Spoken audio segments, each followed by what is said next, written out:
Jordan, let me ask you this. Would you consider yourself happy today? No. And when's the last time you were happy? I was happy a little bit last week for a couple of hours. I'm in too much pain and to be happy still. I mean, it's not like I don't appreciate what's good about my life.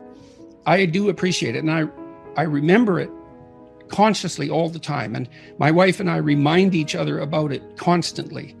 And so I see that all very clearly, and I can see where the sources of happiness could lie. But I have a lot of neurological damage by all appearances, and it produces quite a lot of pain.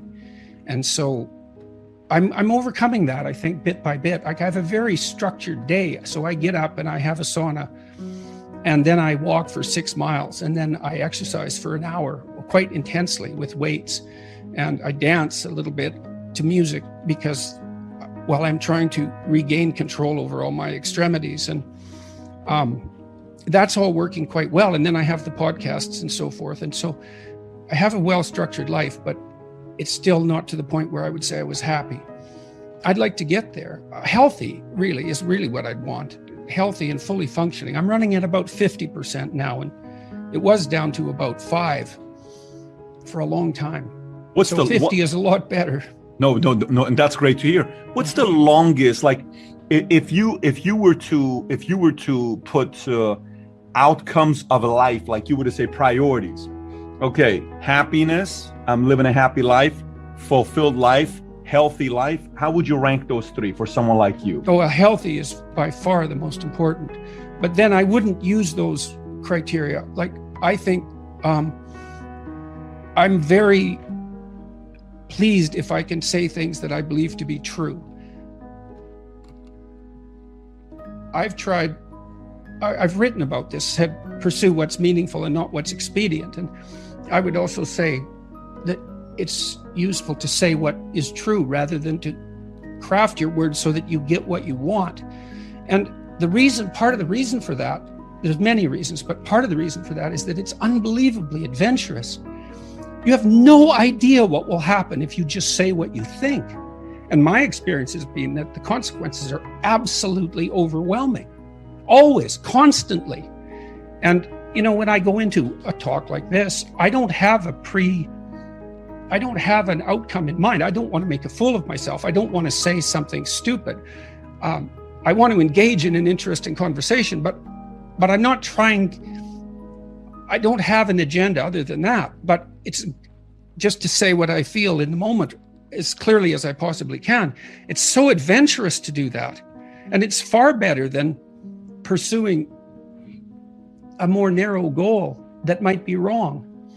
And so there's an adventure there and I think one of the things I love about the long form video format is that it enables people to engage in the mutual exploration of truth, a revelation of truth, the discovery of truth. And it's so interesting too that people find that compelling and exciting and watch it and want it.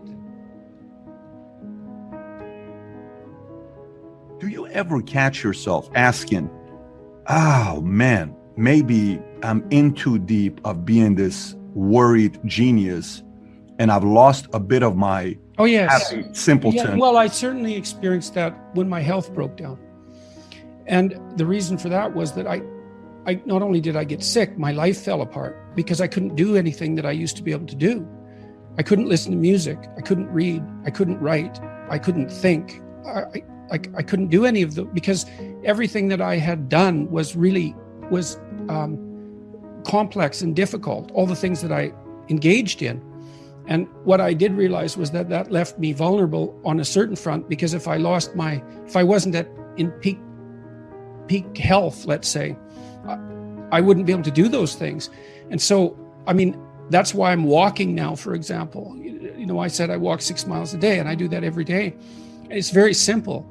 And I've played a lot of ping pong, and I've always liked that, but I never played that much, but I liked that. And there is some utility in having things around that are rewarding and good for you that are less complex. I would say, though, that with regards to the conflict between, let's say, miserable wisdom and happy ignorance is that there's different forms of rewards to be found in different places.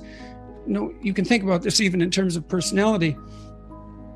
One major personality dimension is extroversion.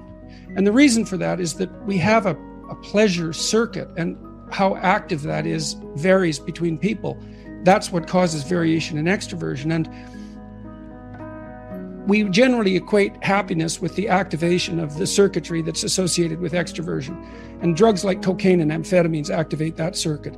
But there's another personality dimension, which is openness.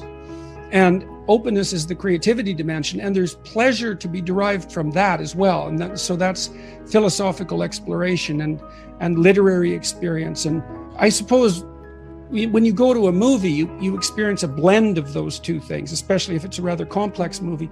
So there's different forms of engagement or pleasure to be found, and some of them are more akin to happiness, and some of them are more akin to meaning.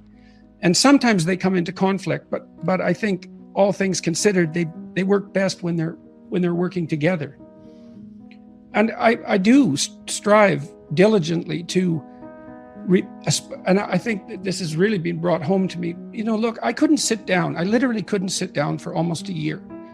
And so I lost the ability to sit down. I had fantasies for hours of being able to sit by a fireplace and just not move, because I had this condition called akathisia, which is, I learned how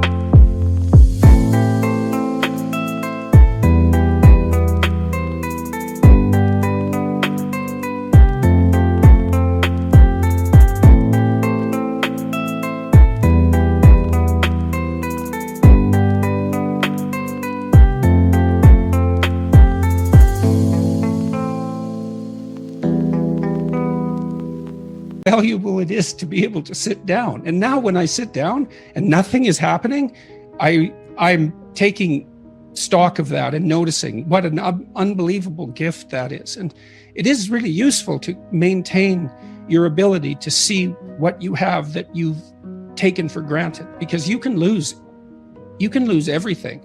You can lose things you don't even know you have. I had no idea that you could ever lose the ability just to sit down, but you can. I wouldn't recommend it.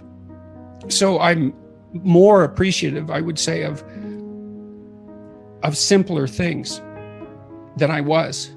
I'm more appreciative of other people than I was.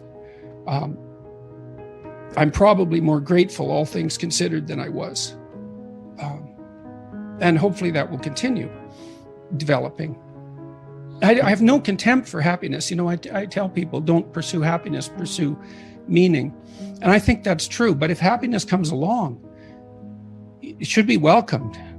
And if you're ever somewhere where that's happening, you should notice it and be grateful for it and enjoy it. And that's for sure. When someone stops me on the street, and that happens all the time, they're usually shy and tentative about stopping me, and usually very, very polite, almost invariably. So it's never a real imposition. And I always ask people, if they say that they watched a lecture and it helped, I always ask them why, what helped. And so I had 3 guys this week tell me, they said, well, I was comparing myself to what other people had achieved and always coming up short. And that was hurting me. It was making me envious, let's say, and disheartening me. But then I learned to reward myself for small improvements over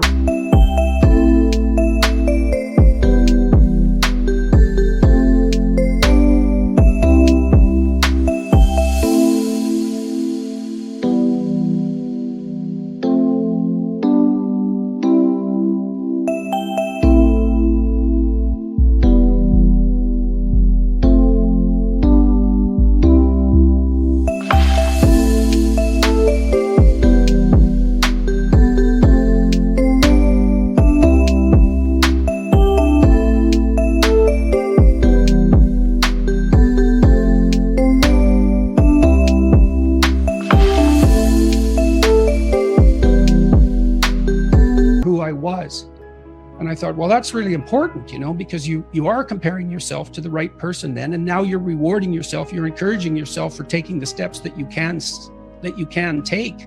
It's really important to do that right. And now I know that that's important to my listeners, and so I'll try to formulate that concept more accurately and communicate it more clearly.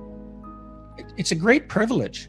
It's a great privilege to be able to do this with the podcasts and the books, and it's great. It's great.